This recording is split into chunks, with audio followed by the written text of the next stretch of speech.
গোলক চ্যাপ্টারের এইটা আমার চতুর্থ পার্টের ভিডিও। তা এইখানে আমি আজকে 13 দাগের অঙ্কটা বুঝিয়ে দেবো এবং অঙ্কটা করে দেবো।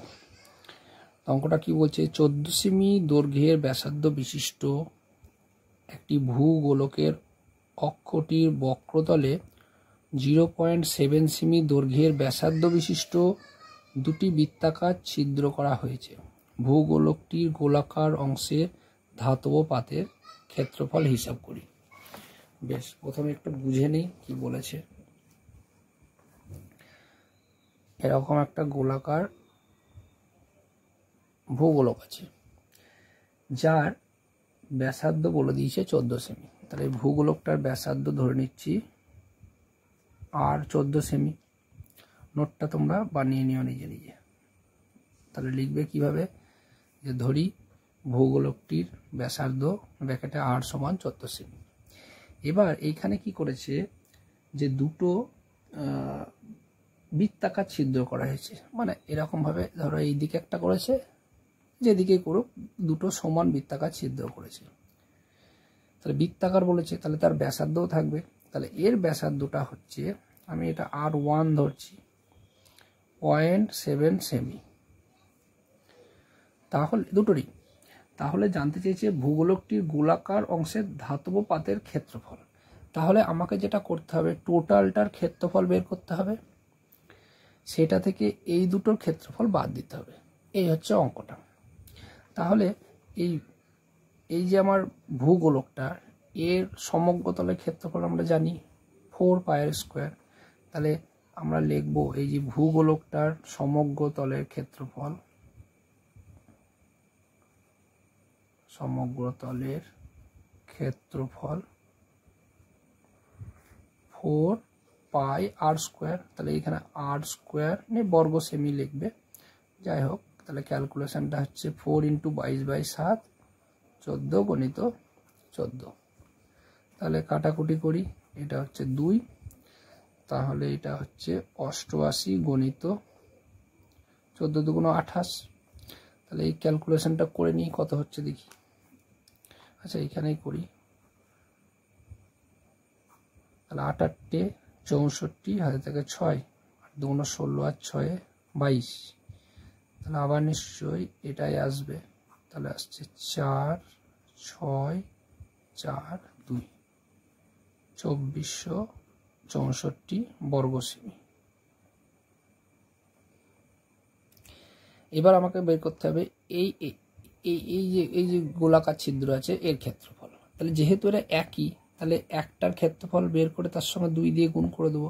তাহলে ভাষাটা দিক এরকম লিখবে, এই দুইটি বৃত্তাকার, গোলাকার বলবে না, দুইটি বৃত্তাকার, এটা বৃত্ত কিন্তু, হ্যাঁ, এইটা দুইটি বৃত্তাকার ছিদ্রের ক্ষেত্রফল।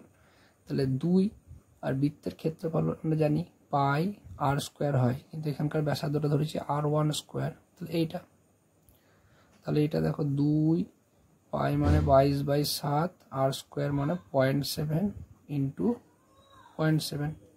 তাহলে 2 × 22/7 × 7/10 × 7/10। তাহলে এটাকে কাটাকুটি করে দেখি, এটা 7 7 হচ্ছে, কেটে গেল। তাহলে দেখো 22 × 14/10 × 10 100। তাহলে 14 × 22 গুণ করি, 28, এদিকে 28, 8 0 308/100, তার মানে হচ্ছে 3.08 বর্গ সেমি। তাহলে অতএব যে উত্তরটা, তাহলে ভূগোলকটির গোলাকার অংশের ধাতব পাতের ক্ষেত্রফল হবে 2464 - 3.08 বর্গ সেমি। এই বিয়োগটা এখন যদি আমরা করে দিই, তাহলে অঙ্কটার উত্তর মিলে যাবে। তাহলে এখন বিয়োগটা করে দেখি কত হচ্ছে। 2464, তাহলে এটা দেখো 2 হচ্ছে, 1 মানে 9, এটা 4 মানে 0, 6, 4, 2। তাহলে উত্তর হচ্ছে 2460.92। আচ্ছা, উত্তরটা দেখি কত আছে, 2460.92। এটা হচ্ছে 13 দাগের অঙ্ক। অধ্যায় 12